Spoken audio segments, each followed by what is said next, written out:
That is right. I truly believe Ford just changed the dealer model as we know it, the whole way you buy cars on a lot, forever. In fact, I wouldn't even be surprised if, Kia, Toyota, GM, all the other big players follow a similar model based off what Ford's doing today.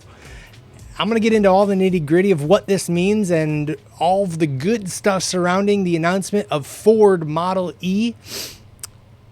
But we're going to do that right after this quick message.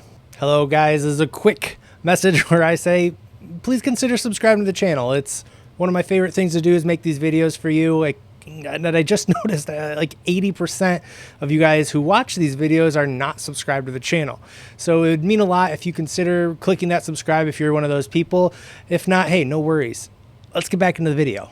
So the headline here is Ford has given their dealers, now this is just Ford, not Lincoln, although they're both owned by Ford. It's just the Ford dealers that will be given the opportunity to opt in to the new program of Ford Model E and become Model E certified. And they have until October 31st. Those dealers who opt in will be considered the wave one of this rollout, which will last from January 1st. It's of course when it kicks off of 2024. So we won't see any of this in action until that date, maybe a couple early arrivers, but likely not until that date. And that certification will last for about 3 years. Where at that point, those dealers who did not opt in can, choose to do so or continue just doing their thing. And that brings me to my first headline about this and why I said, hey, maybe if you don't like EVs or if you do like EVs, either way, you can get in on this exciting news. And that's because Ford has given the ability for maybe you're a rural Ford dealer. It's totally fine for you to just maintain selling ICE Ford products, and even Ford hybrids will be allowed to sell under the traditional dealers. So there's no opt-in for them required if they just want to stay the way things are, which means no pressure for those dealers. Although there is definitely pressure if they think the future is going towards electricity. So fully electric vehicles, if you want to sell those, you'll need one of these two new certifications from Ford. Now, the first one is sort of a dip your toe in model. It still will allow them to sell electric vehicles and get a smaller allotment of these electric vehicles like the Mach-E, like the Ford Lightning. Hey, had to roll this out for this video. And other future electric vehicles, like we're thinking a Ranger, a Maverick, Escape, all of those things that could be coming soon, maybe even a Bronco, will only be able to be sold in these new Model E dealerships. But now if they don't go with the base certification, they can go even higher at what's called the Model E Elite. And now these dealerships will be fully loaded with a minimum of two public DC fast chargers. They will have a guaranteed allotment of vehicles, which is a pretty cool thing, and be loaded with all the knowledge and service you'd expect from someone selling you an electric vehicle. So it'll be really cool to, when you're ready to finally make the jump towards an electric vehicle from Ford. It's about $1 million for these Ford dealers to join the Model E Elite. It's about $500,000 if they want to do just the basic certification. And there's a lot that actually comes with that. Like I mentioned, there's DC fast charging, there's training, there's back of house charging that they need to put into the dealership. So there's a lot of stuff they're doing to get that name. It's also a commitment from them. It's saying we're ready to play. We're ready to step into this next level of being a dealer who's ready to sell electric vehicles. So again, before I get into the nitty gritty of it, I kind of want to talk about, the pros and cons that I see right out the gate. And the first one is immediately how this protects your investment. Let's say you've already bought a Mach-E, maybe you've reserved a Lightning, or you have a Lightning coming, even the E-Transit, or any of the future vehicles that are coming in the very, very near future that are fully electric. You can kind of have a peace of mind now that there's going to be a great future when you put your when you're putting your bet on Ford. And what's cool about this is, well, let's look at some of the bad things that are happening now, like the charging networks being a failure all around. I mean, look at Electrify America. It's so hard to find a fully working one in any state. It's just a disaster. And what Ford is doing is taking into their own hands with something like making the dealers have at least two, not just chargers, but DC fast chargers available to the public. And whether that will be just Ford owners or more than likely it'll be all EV drivers, it will add a lot more chargers. And I think the statistic was something about 90% of the population living within 20 miles of a Ford dealer.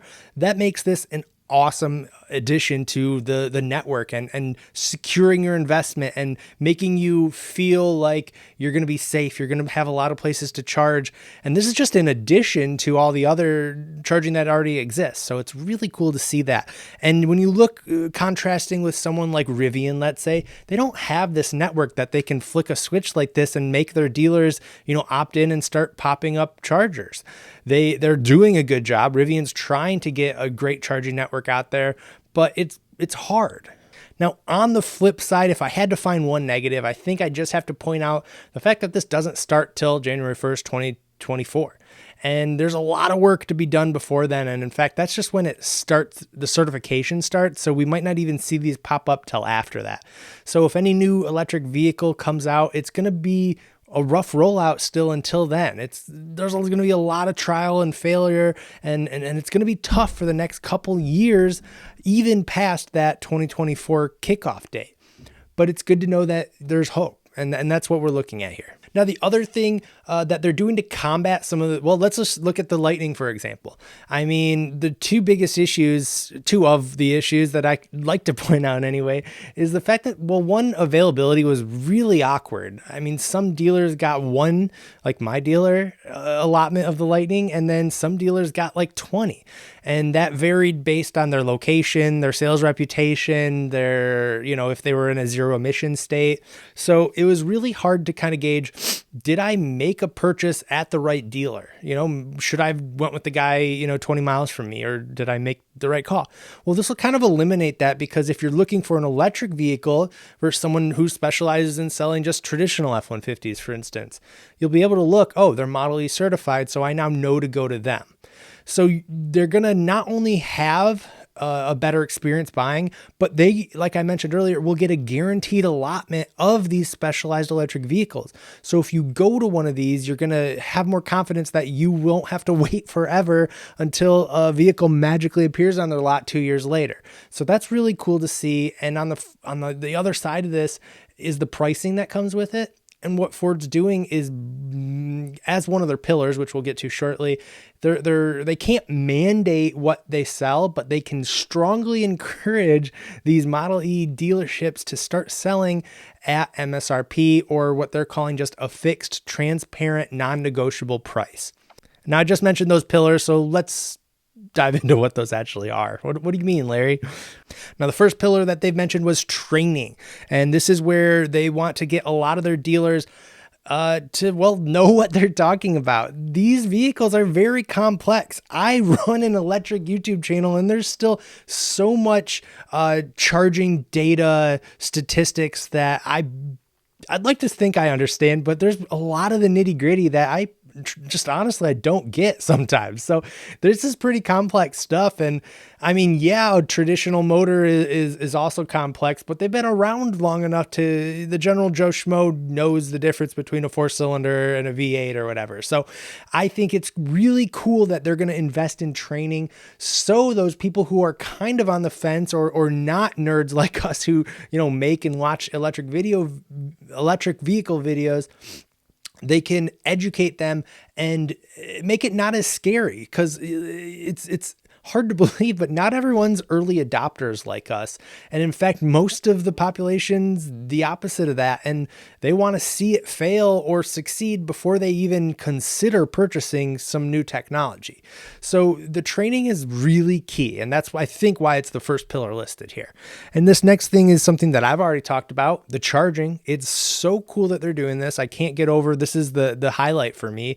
They're going to have a network that can compete with Tesla if even just a quarter of the dealers decide to start installing these and join the Model E program. So really excited about this. So the dealers are going to need to have an adequate level 2 charger as well as DC fast charging, and at least one of those will have to be available to the public. Now, they suggested in the presentation to probably do 3, and I love that. If even just 3, that, like, those of you who don't drive EVs, you need to understand how big of a change that just does. Having 3 extra DC fast chargers pop up within like a 20-mile radius of you. And long story short, before I ramble, it's just great. I really love this part. This is my favorite pillar. Has my hair been this gross this whole time? Yuck. And as we already said before, pillar number 3 is set pricing, a non-negotiable, transparent pricing, which goes hand in hand with, I'm going to skip to the 5th pillar because it's very similar. It's an online buying experience. And what they want to do is to have these dealers invest in a digital online buying experience. Let me use Tesla, for example. When I bought my Model Y, I went to my local Tesla. You can't even call it a dealer. They call them service centers. So I went there. I got to test drive a Model Y. I loved it. I walked in and there's no paperwork there. They literally just pulled up the same website that you have access to on your phone. So the same way that you order your Tesla at the dealer is the same way you would do it if you're on a bus ride or on the airplane or you just texting someone. You know, that's pretty cool. And I think that's what Ford's getting at here. They want to have one seamless, transparent way for people to buy their cars, and just takes all the questions out of it. It's like, you don't have to have that fear of, should I have gone to a different dealer? Did I like overspend here or all those things that come traditionally with buying a car nowadays? It's out the window if you just have one seamless way to purchase a car. And the 5th and final pillar, which is technically the 4th, but I skipped around, is they're calling it an excellent physical experience. And this includes having services like complimentary pickup and drop off and loaner vehicles, and being able to service EVs, and having, again, all the knowledge to help customers who are buying them. But not only that, serve the existing client base even more, because I read an interesting study about how people are actually not keeping their cars as long as they used to. Now, this could be pointed towards the increase in value of cars. So a lot more people were selling cars in the last couple of years. But either way, it's good to service your customer base. So if they are changing cars often, they can come back to the place that they had a good experience. It's kind of a no-brainer in owning a business. So the final note here is, no, this is not direct to consumer. Now that's important to kind of dig into, because there's a law set up that Ford can't sell directly to consumer.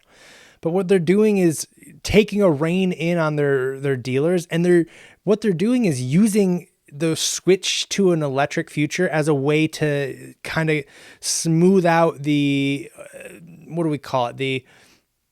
The failure areas of the existing dealer model, which is, it's a cool way to, plan for the future. And since everything will shift electric eventually, it might take a while, but it'll get there. They're using this as a way to plan for just you get what I'm saying. It's just going to smooth things out, and I really like that. Now, but remember, dealers still technically get to set their prices. They don't have to follow this, but Ford's doing things like exit surveys, and they're just going to keep a very close eye to make sure that we just talked about it. They want to make sure their dealers are giving their customers an electric an electric, an excellent experience. Kudos to Ford, even though I'm still a little sour about all of the F-150 Lightning news we've gotten these last couple weeks about prices going up, about the XLT and the Pro selling out early. I had a theory. We can ramble now that the majority of this is done, but I wanted to share this theory. I wonder if we won't actually see a huge increase in production of the F-150 Lightning until there's an official opt-in of these Model E dealers. And something tells me those who opt in, even though it doesn't start till January, I wouldn't be surprised if those who opt in will start to see more allocations and start to, maybe pad the stats of these places. It kind of makes sense. But again, this is my total just kind of a hunch or a conspiracy theory, but they might be waiting to gear up production. It could be, and that's why we saw less done both this year, last year, and maybe even next year until this new infrastructure is in place. Like, think about it. If you just set up this amazing plan to sell EVs better, and you have 200,000 people ready to buy your most popular vehicle, the F-150 Lightning, would you maybe want to wait until they're all going to have a better experience? Maybe. Although I'll be the first to say, no, I'd rather have it sooner, even if it's a rough experience. But who knows? Again, it's all conspiracy. So before I keep going down a rabbit hole, let's end the video here. Thank you guys so much for watching. I'm out. Bye, guys.